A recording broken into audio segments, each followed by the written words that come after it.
Vladimir Putin jiginna sɔgɔmada kɛnɛ waati la Astana pankurun jiginyɔrɔ kɔnɔna la, yɔrɔ min la sommet de l'Organisation de coopération de Shanghai OSC tɔnsigiba kɛnɛ nin bɛna dayɛlɛ alamisadon na. A yirala k'a fɔ ko Xi Jinping sera yen kabini kunungo.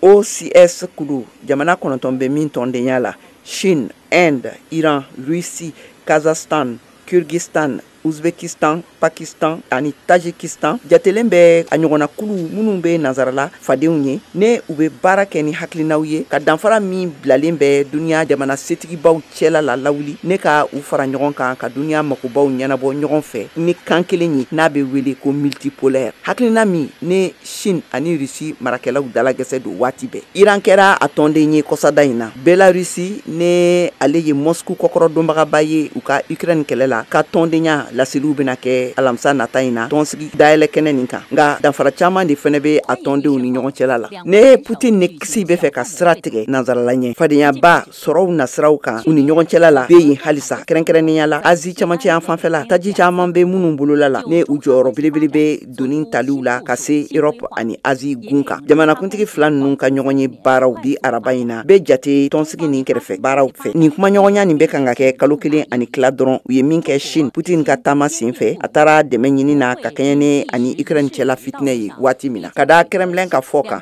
Putin ni Recep Tayyip Erdogan fɛnɛ ka kan ka kuma ɲɔgɔnya kɛ tɔnsigi ni senfɛ min ye a ka dɛmɛ tun jira kosɛbɛ kɛlɛban siraw kan Russie ani Ukraine ni ɲɔgɔn cɛla la. Jamanabaw ye a jira k'a fɔ ko olu bɛ to u ka taabolow kɔnɔna la. Nanzarala marakɛla caman kun taara taama la a yɔrɔ ninnu na da fila tɛmɛnen ninnu na.